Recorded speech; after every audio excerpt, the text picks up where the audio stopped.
Fear and courage feel like opposites. They share the same nerve endings, the same quickened pulse, the same tight chest, the same rush of blood to your hands. The difference between a person frozen in panic and a person charging forward is a shift along a single line, and the mechanics of that shift were written down over a century ago in a book most people have never heard of.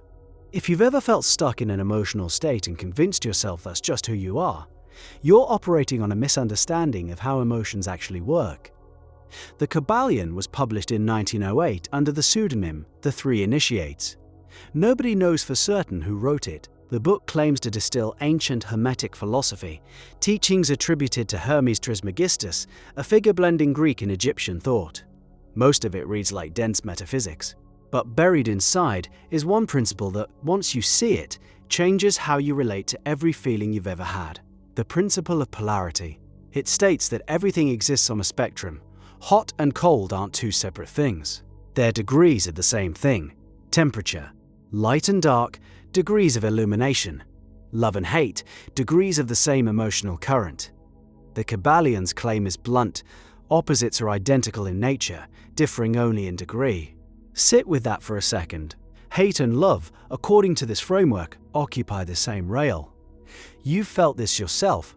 The person you loved most intensely is the same person capable of making you the angriest. A stranger can't hurt you the way someone you care about can. That intensity runs on one track, and the pointer moves. Mental transmutation is the practice of deliberately moving that pointer.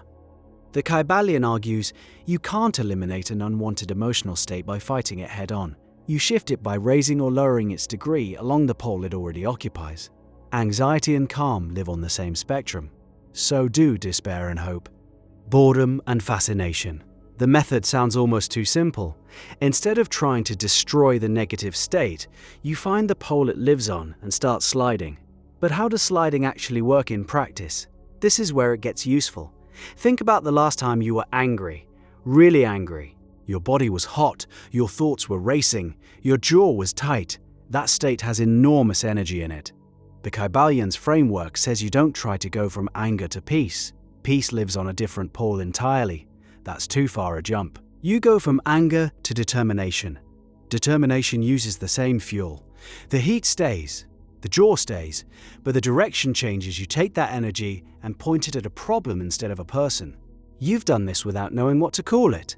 Every time you've channeled frustration into a workout, converted nervousness into excitement before a presentation, turned grief into a commitment to honor someone's memory, you performed mental transmutation.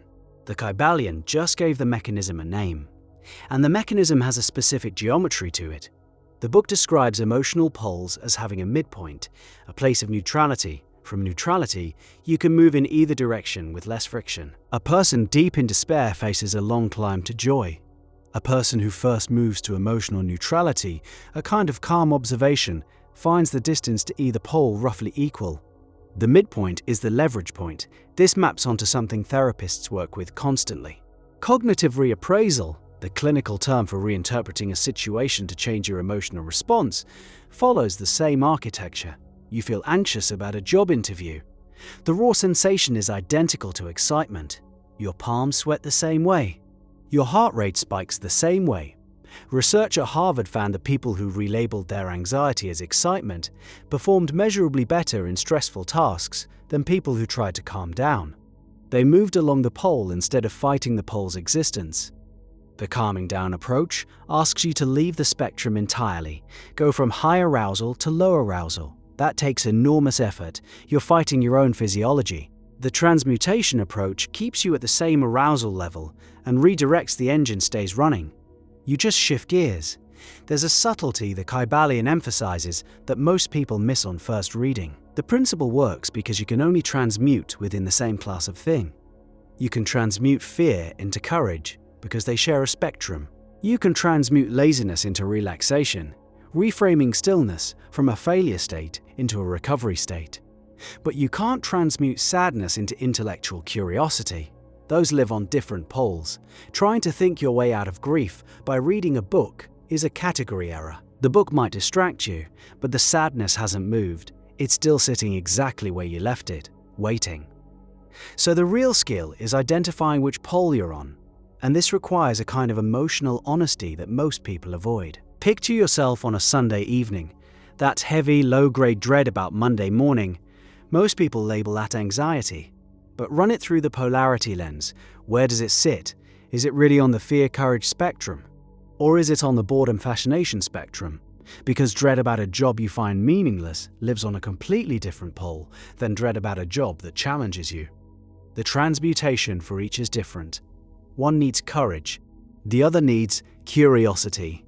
Misidentify the pole, and you'll apply the wrong shift, like turning the steering wheel when the problem is the engine. The Kybalion puts this responsibility squarely on the individual. The text calls it the art of polarization, and it treats it as a skill, something practiced, refined, sometimes failed at. The authors compare it to a chemist working with elements. You don't yell at hydrogen for being flammable. You learn its properties and work with them. Emotions, in this framework, are the same. They have properties, they follow rules. Your job is to learn the rules and use them. Critics push back on this, and the pushback deserves attention. Some emotions resist transmutation because they're signals, responses to real conditions that need changing. Chronic anxiety in a dangerous environment is functional. Trying to transmute it into calm while the danger persists is denial with philosophical branding. The Kybalion was written in an era that didn't distinguish between situational emotion and clinical mood disorders. A person with major depression can't just slide the pointer toward joy through willpower.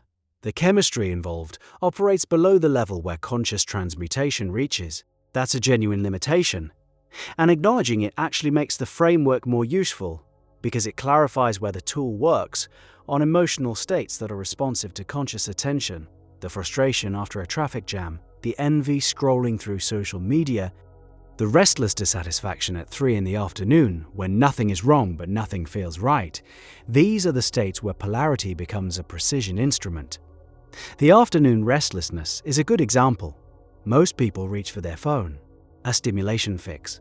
The Kybalion's approach asks a different question. What pole is this feeling on? Restlessness shares a spectrum with creative energy. They're almost the same sensation, a buzzing, searching quality, a feeling that something needs to happen. The person who grabs their phone is trying to kill a feeling. The person who picks up a pen, opens a document, starts a conversation, they're transmuting it. Same energy, different position on the pole. One practice the text suggests is mental rehearsal along the spectrum. When you're calm, deliberately recall a mild version of an unwanted state, a flicker of irritation, a whisper of anxiety, and practice the slide back to calm. You're training the motion. Athletes do this with visualization. Surgeons do this with simulation. The Kybalion applies the same principle to emotional states. Practice the shift when the stakes are low, so the skill is available when the stakes are high. There's a phrase from the text that sticks. Mind may be transmuted from state to state, degree to degree, pole to pole. The word degree does heavy lifting there. It means you don't need a dramatic transformation. You need a single degree of shift, then another, then another. The person clenched in rage doesn't need to become a monk. They need to move 1 degree toward firm resolve. Then 1 more toward focused clarity. The pole handles the rest. Momentum builds in whichever direction you're moving, and each degree of shift makes the next one easier. You've felt that momentum. You've had mornings where 1 small thing went right and the rest of the day followed. You've also had mornings where 1 small thing went wrong and the spiral pulled you down for hours. The Kybalion says both directions use the same mechanism. The only question is whether you're the one choosing the direction or whether you're letting the first random input of the day decide for you. That Sunday evening dread you felt earlier, the framework says it's already fuel. The only thing it's missing is a destination, and the distance between dread and determination, measured in degrees, is shorter than you think.